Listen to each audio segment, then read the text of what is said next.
Ronda, you're certainly no stranger to big moments, challenges, that sort of thing. But when you see a building this big and you're thinking, I got to sell this thing out, is that a little intimidating or overwhelming? A little bit. I mean, I think it was more intimidating when I was here for the original press conference to announce it, and now it's at the point where all the work is done. I've done everything I could do, and all that's left is beating Holly. That's all.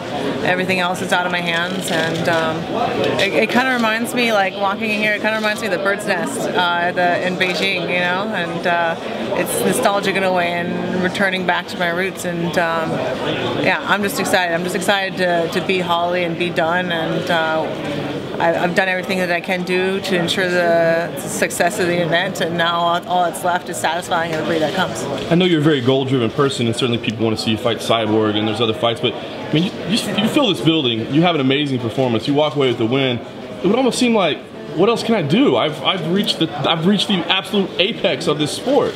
Well, I guess we'll start brainstorming on that after I'm done beating Holly. But first we have to meet that goal, and that's the only thing that's really on my mind right now. And it's a good problem to have to be creative and think of how much more you can do. I know you understand promotion as well as anybody, but you've gone out of your way to really be pretty kind to Holly, to be honest with you, and praise her. What is it about her that led you to take that approach to it versus, you know, if it was a grudge match, maybe it would sell better, maybe people would like it better? Why did you take that approach? I really don't think it's necessary anymore to make things dramatic. I think in the beginning, to try and get any attention on the limit at all, I took that approach more, but I think that my fight with Sarah Kaufman was actually proof that people were watching for the athleticism itself. You know, we got them to look in the first place with a little bit of drama, but I think now it's not really needed anymore, and I think that the fact that when me and Sarah Kaufman fought, and there's nothing but, you know, respect between the two of us, our ratings are 20% higher than me and Misha the first time. And I think that we have reached a point in women's MMA where it's not necessary. You know, people appreciate the athleticism of the sport itself and just watch it for what it is. How about you personally? People are now asking about your love life. They're asking your mom what your mom thinks of your trainer. I mean, is it getting to the point where it's too much? You've always handled this media and this attention really well, but is it starting to get to the point now where you're like, this is too much? Well, it's starting to get to a point where people are starting to look at you as an event and not a person. And I'm getting to a point where people are asking me questions that I would feel inappropriate asking them. And you know, it's a little bit of a lost consideration that comes with this job, but I'm aware of what I've gotten myself into, and I'm not, you know, playing my own violin or anything, but I have a fight to sell, and I'm concentrating on what's important. What's been the best part of you being in Melbourne for the past couple of weeks? The best part of being in Melbourne? I think it really is just getting to spend time seeing Australian people and the Aussie fans and everything. I think that the open workouts yesterday was a real touching experience in that it was bigger than any event, you know, any open workout event I've ever had before, and to see how the people here have embraced us, even though, you know, none of the people on the main card, none of the main event fights are Australian. It's just really it's really touching to see how much we've been embraced by the people here, and I couldn't have more respect for them. I'm so glad that we picked here as the place to try and beat the UFC attendance record, because I really think that the Aussies are the ones. Did it feel good when you talked with the girls and they were crying and like you were getting autographs and hugging when you were walking around after the open workout was done? Yeah, I mean, it's a crazy experience, because you have to match that level of energy, you know, in order to really pay them the respect that they deserve in that moment as well. And it's really humbling, and sometimes I'm just trying my best to deserve it.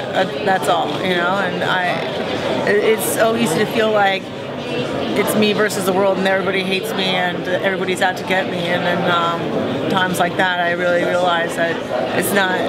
It's bigger than fighting now. You know, it's really gotten to a point where it's bigger than just fighting. It's bigger than just me and Holly, and there's so many people coming along with this ride, and I have to win for all of them too. Did you think that would happen so quickly? I didn't think. I mean, I thought a lot of these things could happen, but I didn't think any of them would happen as fast as they did. No, I'm still being pleasantly surprised this day. Did you think about being a role model? I mean, did that ever cross your mind as you were going up this ascension? Like, I'm going to be a leader of a generation of women? No, in fact, I thought I would be a much more of a mature audience personality. I thought of myself more as like, you know, the Diaz sister than like, you know, than Miss America. And so I'm trying to find a happy medium where, you know, I can be a good example but still be myself and not be some fake contrived image and, you know, living a life based on perception, you know, and trying to kind of retain my sanity and myself throughout all of it. Do you welcome that now that it is here, though? I mean, there's no denying it. There are people that look up to you for inspiration. I mean, do you welcome it, or do you wish they didn't? I think people could do whatever they want. If I can provide that role and be a positive in somebody's life, then I'm happy to do that. And you know, if people don't think that I'm a good example of anything, then they're welcome to that opinion as well. You know, I'm doing the best that I can at what I do best, and that's all that I can do. Have you ever considered what a loss would feel like, what a defeat would mean to you if you don't come up? I know what it feels like. You know, I've endured the worst losses possible. I lost the finals of the World Championships when I wanted to be a world champion like my mother, and my dream ever since I was a little kid was to win the Olympics, and I failed twice. Nobody knows what failure feels like more than I do, and that's why I'm the person that walks in there willing to die in order to win, and that's why I am always going to win, because I know how it feels, and I'm never going to take that route as the easy way. You know, for a lot of these other chicks, every other girl in the division, it's easier for them to lose and go home with their paycheck. And for me, I'd rather die and go bankrupt than ever walk out of there not the winner. I'm going to walk out of there the winner every single time. I've lost enough and I'm done. Are you an athlete that battles nerves, and if so, how do you cope with that on Sunday? Oh yeah, I had a huge amount of nerves. Oh my God.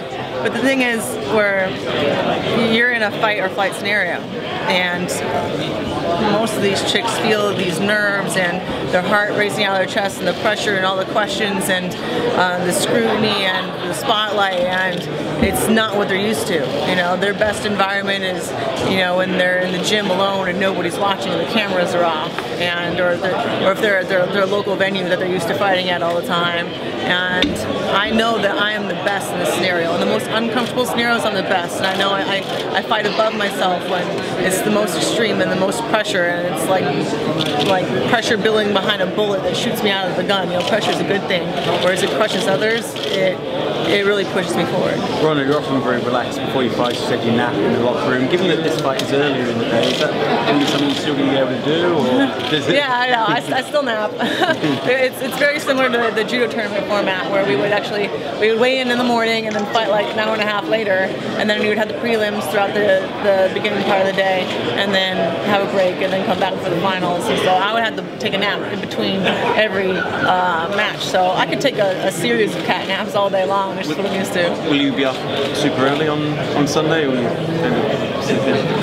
I think I'm going to wake up, eat something, go back to sleep, and then wake up, do my hair, change, come over here, take another nap, wake up, warm up, go be Holly, and go eat some wings, and then go to sleep again. Sounds good. Have the buffalo wings been secured yet? Do you know where they? Yeah. Well, I have like a buffalo wing mission going on, so like now everyone's all about it. It's like a thing.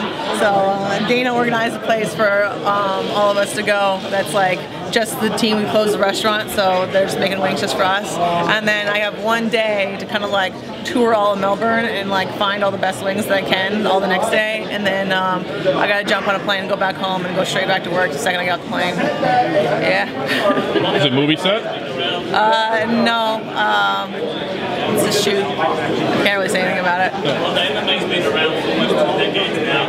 We saw with the eminent and Silva front kick that knockout and Chida's jumping front kick. There's a lot of techniques that haven't been used in MMA in disciplines.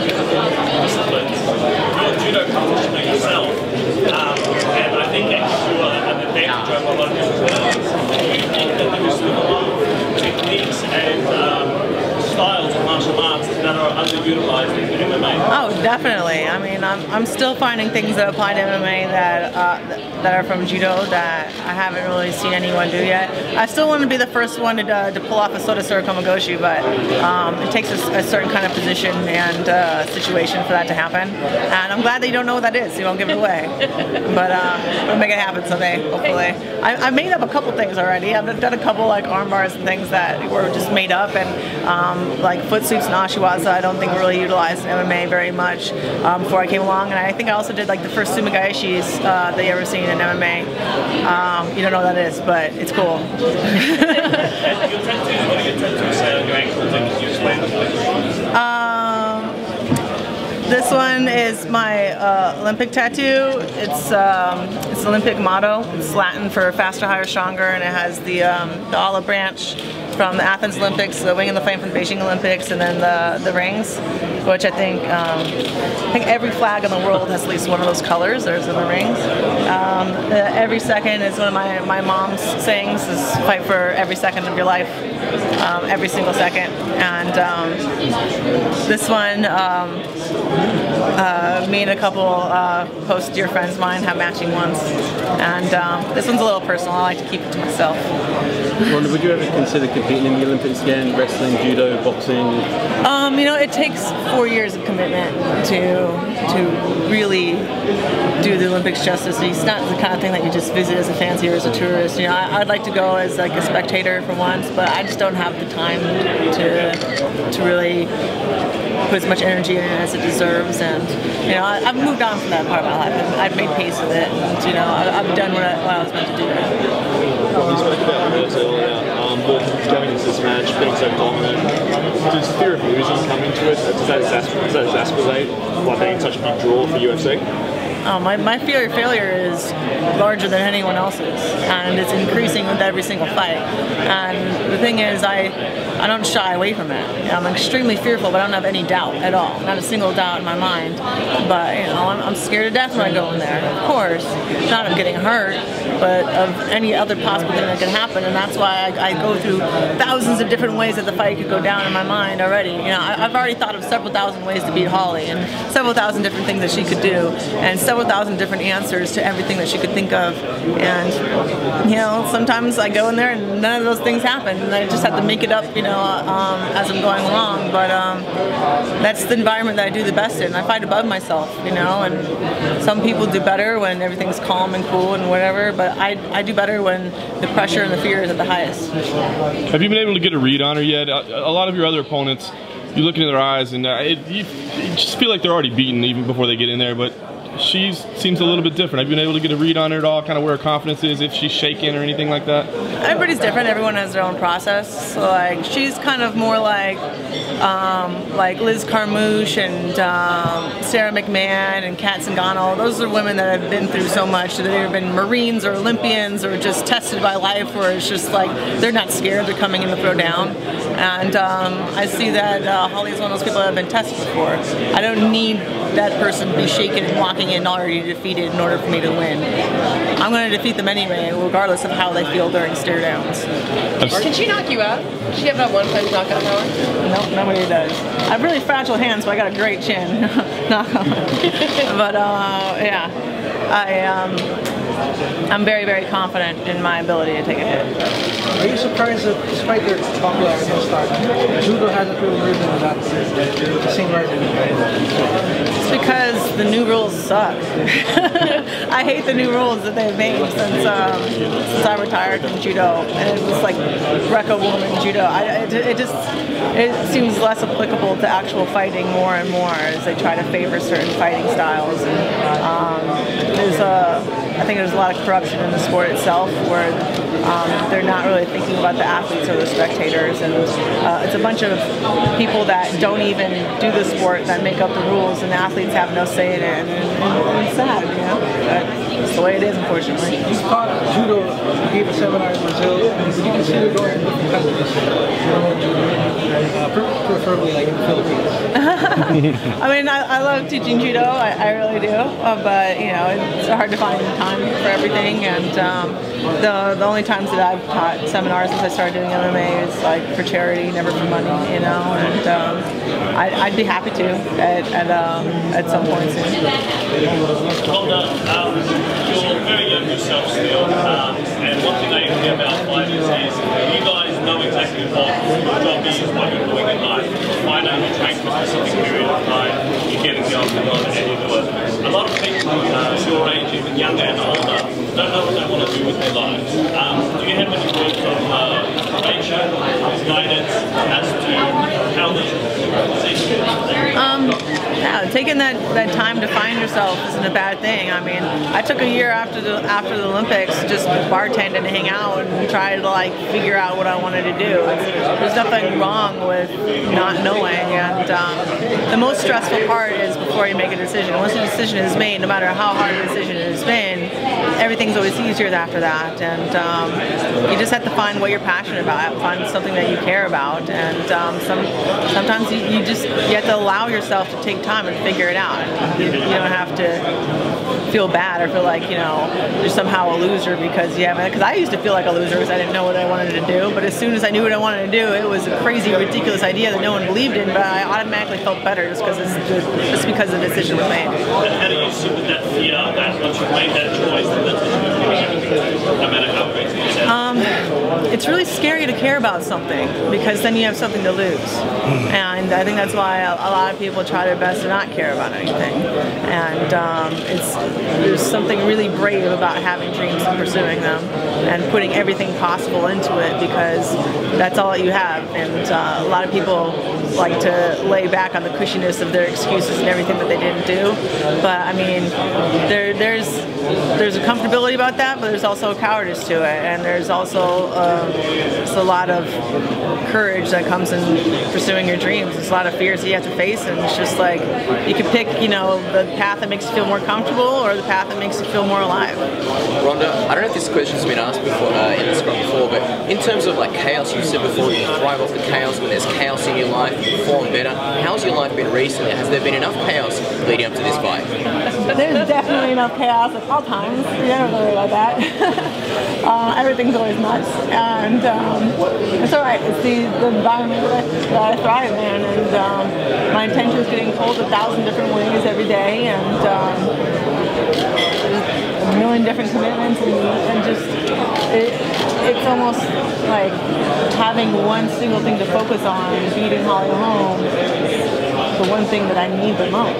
I can see how people can get famous and go crazy, you know, and I'm so lucky that I always have that one focus to keep me in line. And my line is from here over to there to beat up that girl, and that's it, and everything else is just perfect.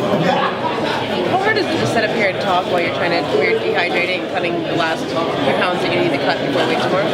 Oh, I'm not dehydrating at all. Oh my God, I drank like 3 gallons of water yesterday and like a whole bunch this morning. Yeah, I don't start until like way later. I think it's a big mistake a lot of people make is they dehydrate for way too long. And so no, I'm well fed. I'm really hydrated. I'm chilling right now. I don't know if they're feeling like, you know, I don't know if Holly's feeling that comfortable, but I feel like I've been doing this long enough. I know what I'm doing, and I can really just kind of take the dehydration part to the very end, and we do it in a very healthy way now.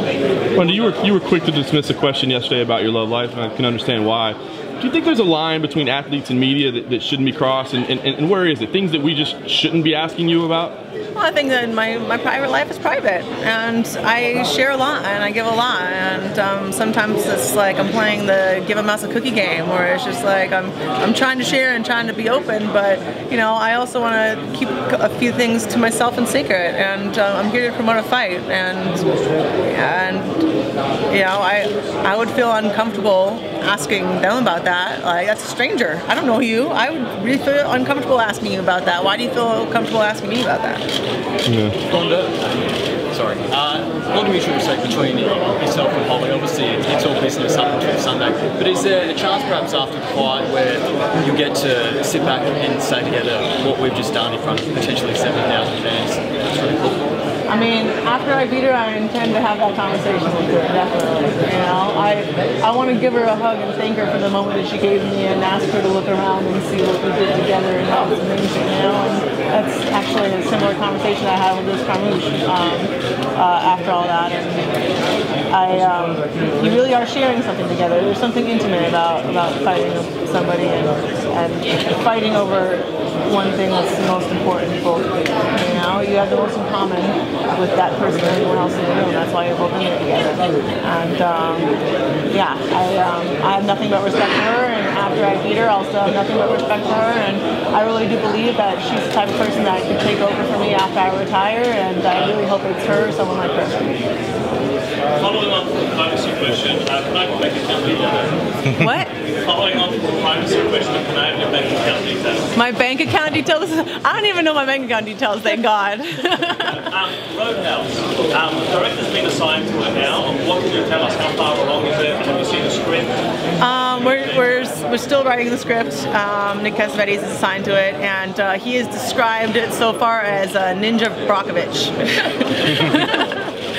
That's all I can give you. I've seen. Have you had any talks with Marvel regarding Captain Marvel or any other roles?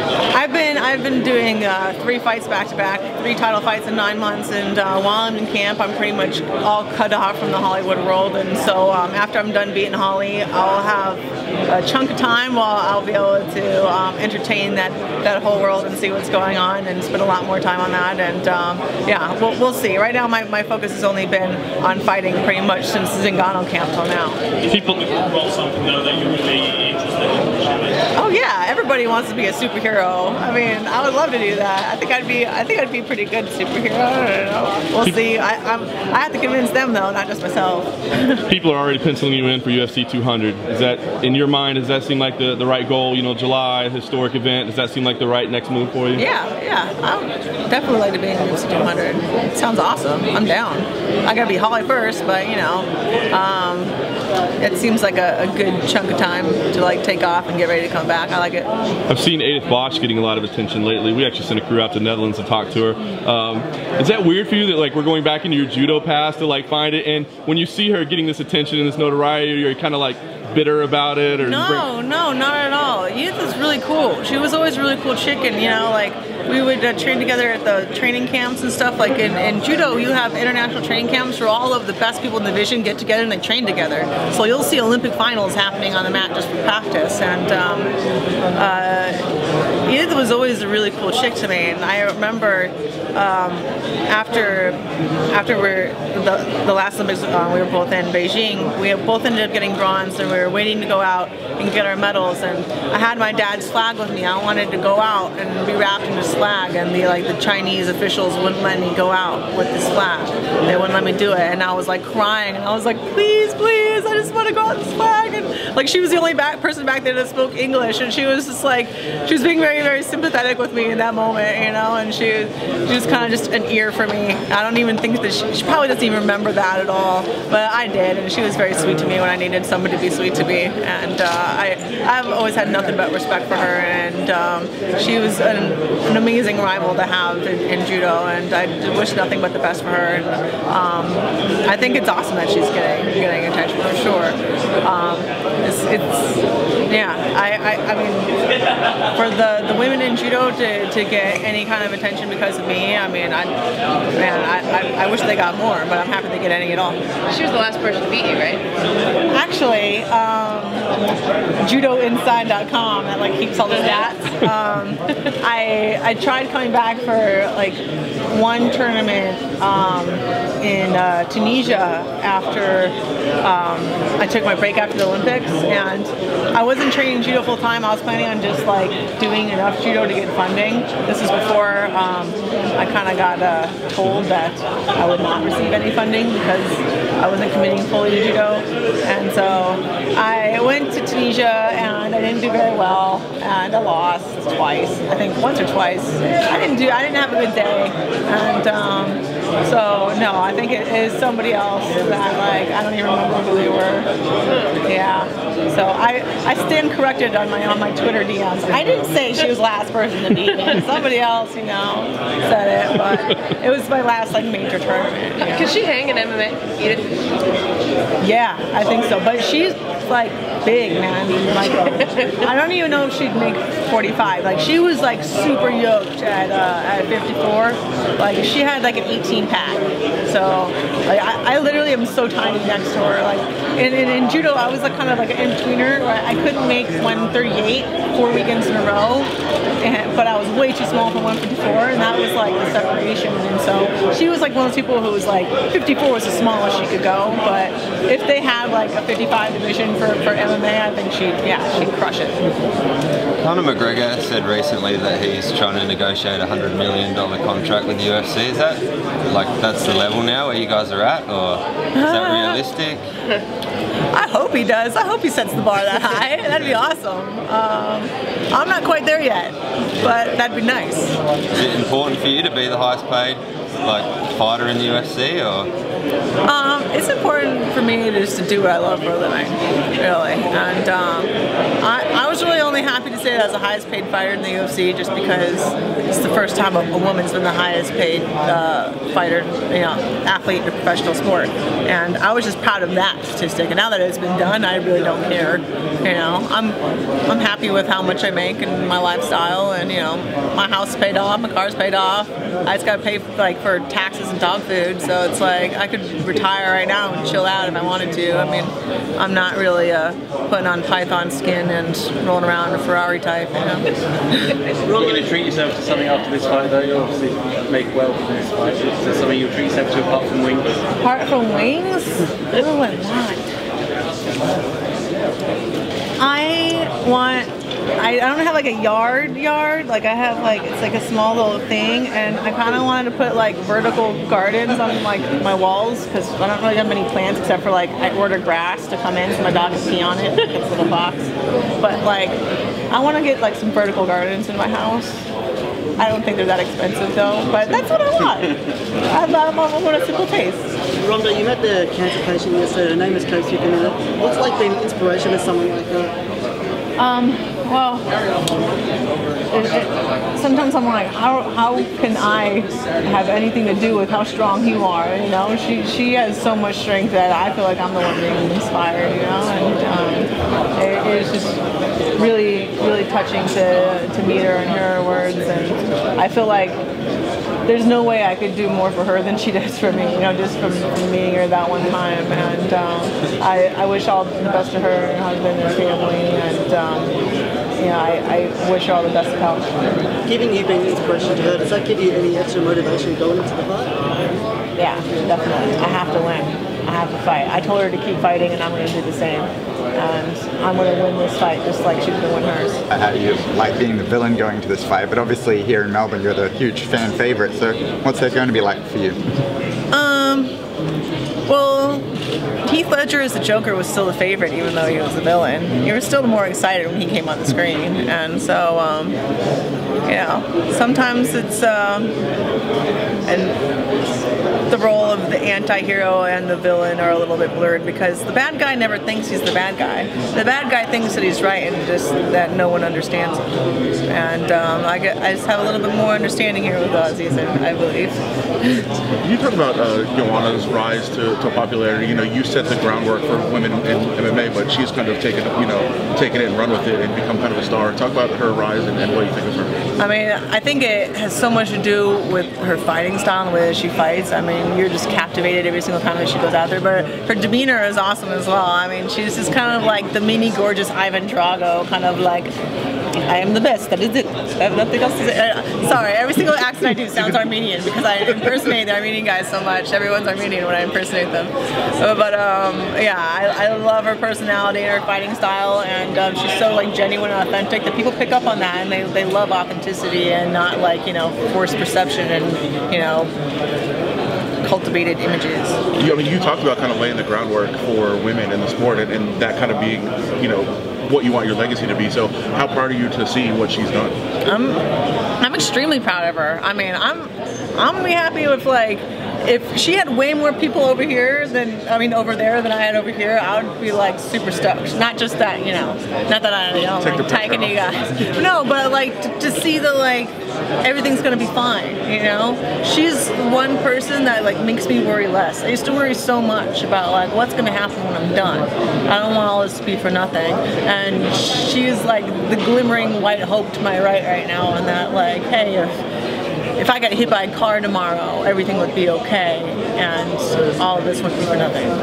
I know, something that you have to be motivated by is, to keep making history. And this is a historic event, obviously, probably the most attended of all time. How much does that drive you to keep having something to strive for every time you go out instead of just winning another fight? I mean, it's part of staying motivated is topping what you've already done. There's a difference between meeting expectations and exceeding them, and exceeding them is much more motivating. Proving people wrong is much more motivating than just doing what's expected of you. And I'm constantly trying to think of new and creative ways to prove people wrong. How important is it for you to break the attendance record on Sunday? Right now, the only thing that's really important to me is beating Holly. Everything with the attendance record, it's very important to me that we break it, but I've done all the work that I can do, and now it's out of my hands, and all I can do now is put all my motivation and care into beating Holly, and that's it. Obviously, yourself, the other women here, and fighters in general, phenomenal athletes. For women in particular, what are 3 or 4 tips that you can give them, not necessarily be fighters, but just to get themselves in a better shape, diet-wise, training-wise? Find something you love to do, not something you force yourself to do. Like, if you hate training and working out, find something you actually like doing, and then, the body that you want will come afterward. You have to start with making yourself happy and not trying to make yourself endure misery in order so you could be happy later. I love training. I love all of this, and I'm happy at the end of the day. But like, the body that I get is a result of me doing what I love to do. And say drink water, drink a lot of water, and I don't know, a third one. I try not to drink any calories. Like, I don't like soda or juice or anything like that. I just drink water and tea most of the time, because a lot of people don't think of how much sugar they actually drink from beverages, and that's all I can think of. Lost step is always very hard though. If you haven't been inactive or you've been kind of bad eating regime, how would you say to get started? Well, how I broke it was I had this obsession with feeling full, this balance between feeling full and feeling guilty, and so I went vegan for 8 months and just let myself eat as much as I wanted as long as it was vegan, so I could be full all the time and not feel guilty about it. And then once I stopped being vegan, I I was finally satiated in a way, where I wasn't constantly chasing that feeling of being full, and that's a word for me, but I mean, everybody else can have their own way. Ronda, there's rumours coming at this fight that your co-host from Entourage, Johnny Drama's going to be here. Have you heard about that? I didn't know if John was coming, but that would be very cool if he did. I'd be happy to see him. What kind of celebrity shout-outs have you gotten so far? Who's checked in on you and given you for this fight that they're going to be watching? Who's checked in on me? Kellen hit me up yesterday, Lutz, just to say good luck. I don't want to go through my phone and say everybody else. Pacquiao sent a very sweet little video message. None from him yet. None from him yet. Surprisingly. Too bad. Maybe it's still coming. Oh yeah. I won't hold my breath. Australia, where supporters effectively banned, the cage is banned. Same situation was here in Victoria on this year. I'm just wondering, now that I had an opportunity to speak to with you, maybe at a stage of your careers, about why you think this Australian government should lift the ban. Well, I think that they should watch this event and really see how much good we really can do. And there's a real beauty to it, and there's an art to it. And I think that MMA is the most progressive sport in the world for women, and it does nothing but good from what I've seen. Do you think there's a safety argument there? Like, I can't imagine you pickpocketing someone into boxing ropes would be as safe as you're boxing them into an No, I've had MMA fights in like a boxing ring, and it's definitely much less safe. I've had people get tangled up on the ropes and had danger of falling out and things like that. And if anything, it's distraction and it's much more dangerous. I feel a lot safer in the octagon, to be honest.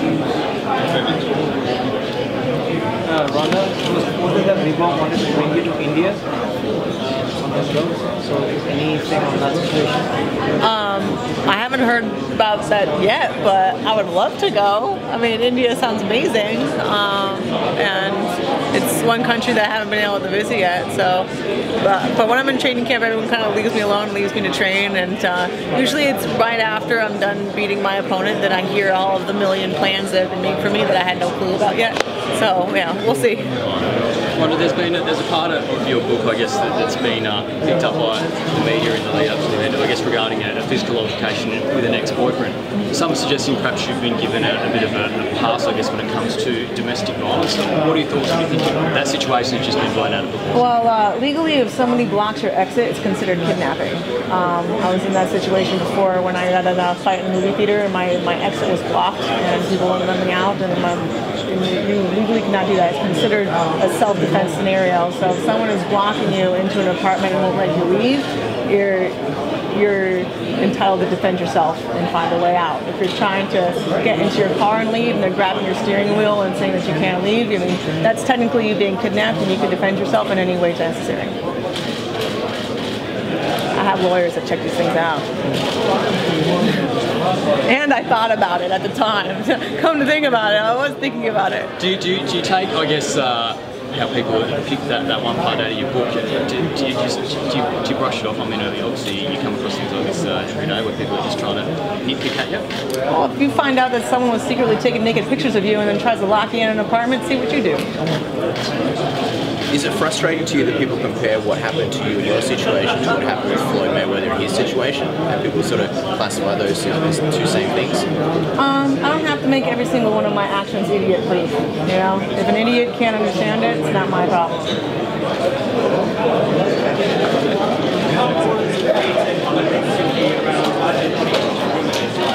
Sorry, what? I only heard body image.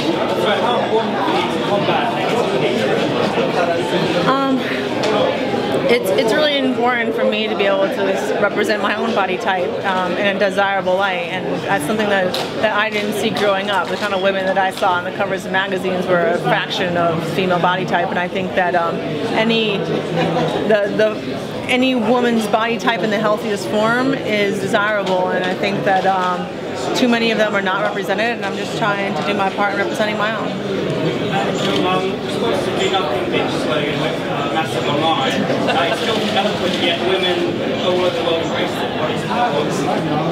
What is it? Why do you think it was embraced?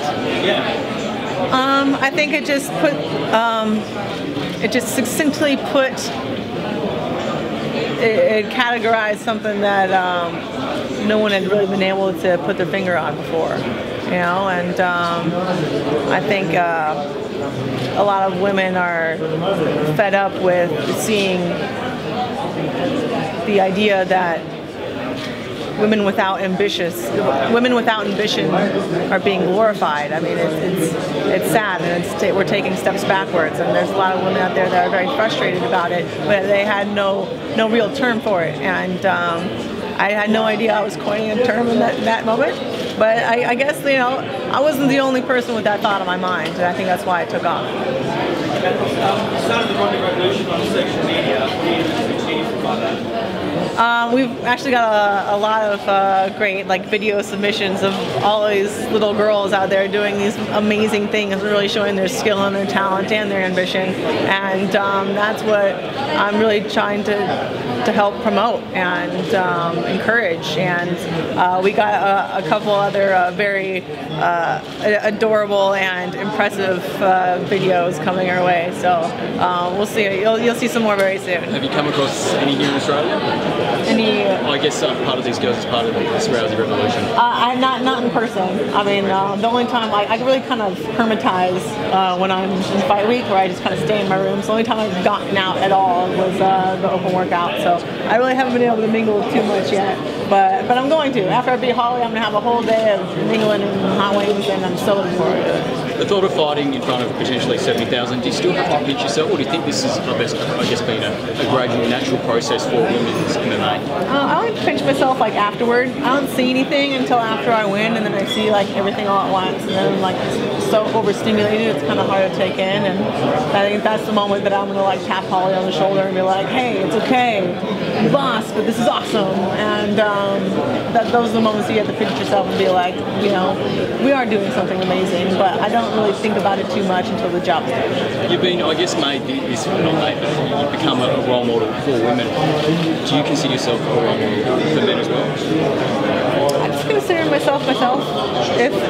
I mean, that's for somebody else to consider. I can't consider myself your role model. You can consider it of me, but you know, there's no verse, and I'm not going to like proclaim myself to be some great role model. But you know, if you want me to be that for you, then okay, I'll try my best to be that. But you know, I'm not going to walk around telling everybody they should be like me. I mean, I'm just trying to be the best myself I could be. I don't know why I should be like advertising it like that should be what everyone else is trying to do. I don't know. I'm just trying to do my best, man. Going back to your ability to block everything out, you know, you walk out and you start to fight almost right away. Holly's going to walk out into the cage and kind of be there for a few minutes while you walk out. Do you think that's kind of an advantage in the fight where she has to sit there and take everything in, waiting in the cage for you to get out there? No, I mean, I had to do that the first time I fought for a title, and I was just, I'm just impatient in general. I mean, we're both waiting the same amount of time. Whether she's waiting in the ring or I'm waiting in the back, we're both still waiting. But I mean, I guess is that kind of a skill that you had, that you were able to block everything out? Do you think other fighters might struggle with that to be, you know, to walk out into that kind of environment and go, wow, this is crazy? I think I'm better at dealing with it than anybody else, but I'm not counting on her dealing with that poorly in order to win. She can deal with everything perfectly, and I'm still going to win. You've been in the spotlight for so long, obviously, and you've come to understand the interviews and all the stuff that goes on, but it's to a point now where everything you say, even if you get like one word wrong in a sentence, all of a sudden it's international headlines. Yeah. What is that like for you to deal with that? Like, you have to think about every single thing you say all the time. I mean, sometimes you just have to accept the fact that you're going to be misunderstood, and there's nothing you can really do about it. I just joke about it sometimes. I mean, I was just sitting in my room joking with my friends about Lubegate, because, you know, I say one thing like, what's your preference? I'm like, I don't like lube. Oh my God, it's world news. Lubegate, oh no, lube shaming, all these things. And it just becomes a joke after a while. I'm like, really? I mean, come on, is someone gonna write an article that I tend to sneeze to the left instead of the right? You know, I mean, but I can't really complain too much. I mean, sometimes you just have to roll with it and laugh at it and be like, sometimes you're just going to be so ridiculously misunderstood, it's just funny, and that's all. Rather than being ignored, right?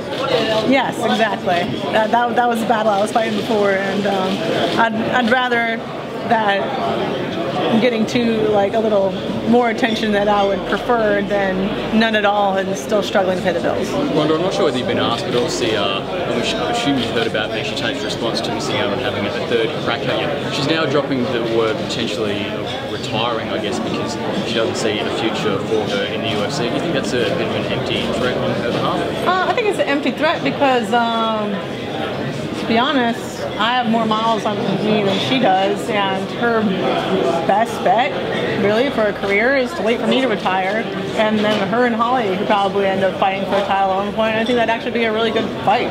I mean, I think that her best shot is to just wait for me to retire, and it's not going to take that long. And, you know, I'm the one with all the surgeries and arthritis. I don't know why she's talking about retirement, but, you know, I don't know. I'm really not concerned with her at all.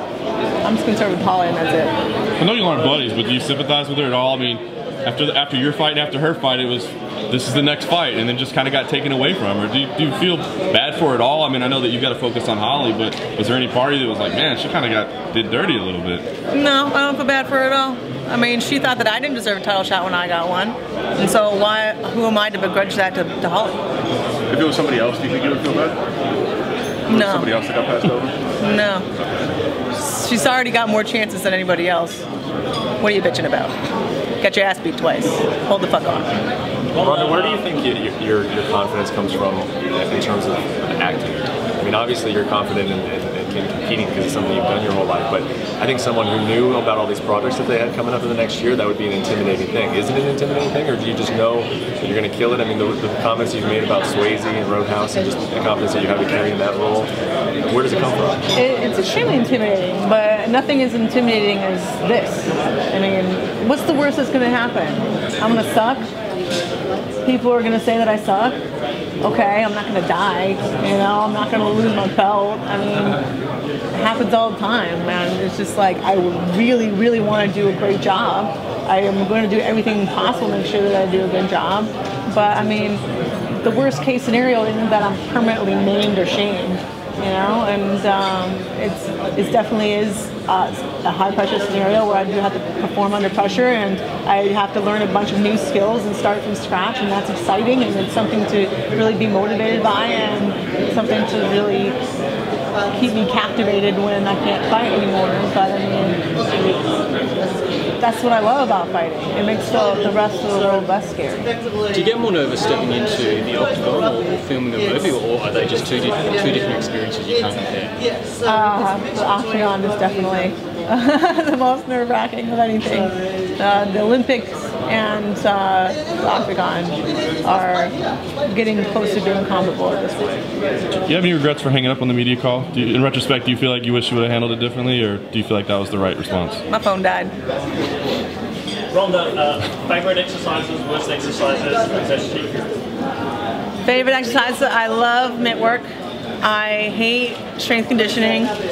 And cheap food is hot wings, cider beer, and yeah, that's all I want is hot wings and cider beer. Have you got your eyes on any Aussie kind of food or sweets or anything for after the fight? Well, I've been really enjoying Aussie coffee, and I want to try meat pie, another one, and meat pie is really good. And I've just heard that you guys have really good cider beer out here. Like, all the beers here are awesome, so I just want to try a bunch of different Aussie beers. I don't know, what would you recommend?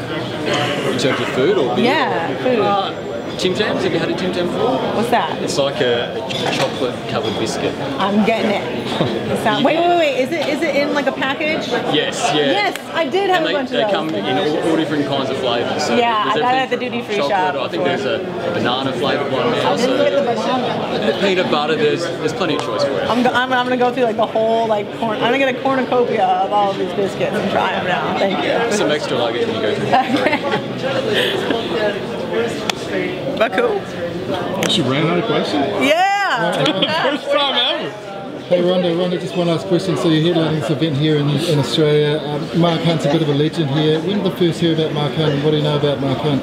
I mean, I've known about Mark Hunt for years, just being a fan of the sport, and he really won me over though. Like, I always thought he was awesome, but the first fight between him and Bigfoot, it was just amazing, and he really did win me over in that fight. And I'm like, didn't he like break his hand so he just started throwing elbows the whole time? I mean, that's just such a G-money move, man. You can't do it. You can't help but respect him, and just his whole demeanor, and I love that in the heavyweight division he's a little bit of a smaller guy, but he just like throws down, and he's just the kind of person that you always want to root for when you see him out there. And him and Bigfoot are just like, they're just like a match made in heaven for an MMA fan, and I almost wish that they were fighting after me so I could be like, you know, post winning and watching them and enjoying myself instead of like trying to ignore them in the back. So I'll watch it again after I'm done being Ollie. So he's just also released his autobiography. Have you heard about his book, or have you read it? I've seen it, and I saw that he was promoting it, and I'm definitely going to pick it up for the flight home. Sure. Hey, can you just say one thing to camera? What do you know? A lot of people in New Zealand and Australia weren't really familiar about Mark Hunt. He's more well known in Japan and overseas than he was kind of here. Can you just say to camera, what, you don't know about Mark Hunt? I can't believe you don't know about Mark Hunt. Mark Hunt's the man. Mark Hunt's the best, and he's yours. You have to know all about him. Look it up. Read his book. He's got a whole book all about him. Check it out. Thanks very much. Did you find a wing place yet here? I've found several, courtesy of Reddit. There's a whole Reddit like thread of like the best wings in Melbourne. and but we're going to like a private restaurant first. The night after, the night of the fight, after I'm done beating Holly, we're gonna go to just that restaurant, and then the whole next day I'm gonna try and do a Melbourne hot wing tour. With the afternoon fights, so different, like a different wing time. Right? Like last fight, it was like at 2 a.m., 2:30 a.m., and I didn't even start eating wings until 5 a.m. and like the sun was up by the time I got out, and now I'll be able to, like, all day long. Oh my God, I might have to be able to go for a second go. One serving of wings and then a nap and then go back. We'll see. Like the restaurant? Yeah. Yeah, but not like on the west side. They have really good wings? Alright, I'm gonna check it out. Sure. Guys, we're gonna start setting up over here for the Sierra photos. Everybody's like that.